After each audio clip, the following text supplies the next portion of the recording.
Hey, it's Mr. Peace. I have a basketball, I have a banana, and today we're talking about judging others. So I remember being really young, and many of you know that my favorite sport is basketball, right? But I recall this like it happened yesterday. And before every game, and I still do this today, that before every basketball game, I have to eat one banana. I have to get my correct level of potassium, and for me, it's just so important to have this one banana. Call it tradition, call it superstition. It's just something that I always do, and I've done since I was very young. Well, this particular game, I remember reaching in my bag like I did right after warm-ups to get to my banana that I'm about to eat, and I can't find it. And I know I always put it in the same spot in my bag, and it just wasn't there. So then out of the corner of my eye, I see a person on the opposing team holding a banana. And I'm thinking to myself, that can't be my banana. But I know my bananas, right? I know the spots on them, I know the coloration, I know the size, like I know my bananas. And so I kind of like did some reconnaissance and like scoped it out a little bit more to see if that truly was mine. And as I got closer, I said, that's my banana. And I walked right up to the kid. He had it in his hand, probably ready to eat it. And I said, hey, give me my banana. I took it back and I walked back to my bench. I cracked open the banana and I started eating the banana. So the game was over.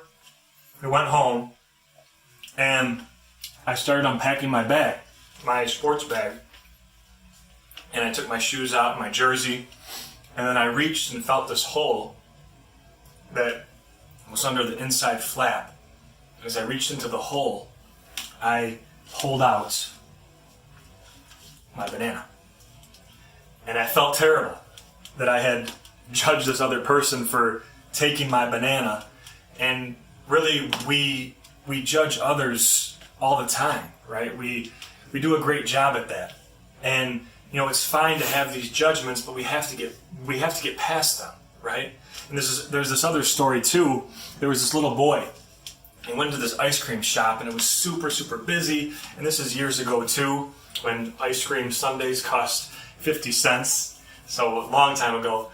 And he was trying to get the waitress's attention, and you know, his clothes weren't the best, and she just kind of walked past him a couple times and didn't really think much, probably thinking, you know, he didn't have much. But he said, ma'am, I would like some ice cream.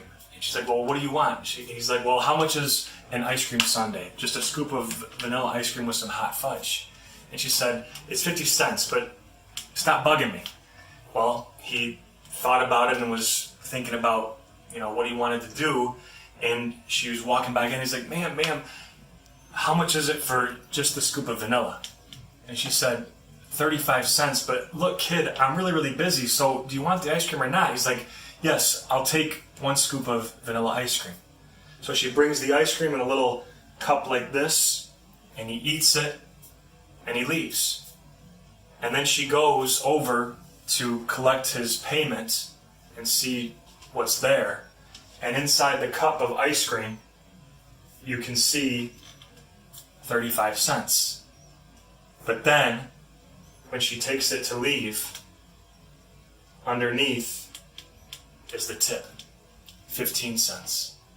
So he could have had the hot fudge for the full 50 cents that he had, but tipping her was more important.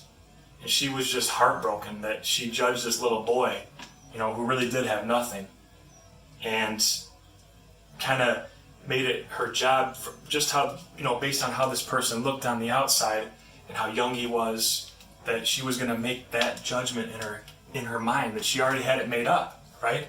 That she wasn't going to be nice to him, that she wasn't going to give him like the, you know, time of day. And so we do this all the time, like I said, is that we judge others based on their skin color, or if they're taller than us, or shorter than us, or wider than us, or thinner than us, or speak a different language, or were born in a different country, have a different faith background, whatever it is. And again, it's okay to have those judgments, but we have to get past them. We have to take the few extra seconds, a few extra minutes, whatever it is, to really get to know someone, right? Because who knows if that person could turn out to be our next best friend? I mean, who knows if that person could teach us something? So I really want you to think about this as we're starting this new school year, right? Is how can I, really work on getting past my judgments? How can I, not be so quick to judge others and really put myself in someone else's shoes just for a second and think about what that person could be going through, or just ask them what's on their heart, what's on your heart, and go from there. So keep all that in mind. Do your best not to judge, right? And just make sure that you keep going out there into this world and seeing people for who they truly are. Human beings, one race, human, before anything else. Until next time, peace.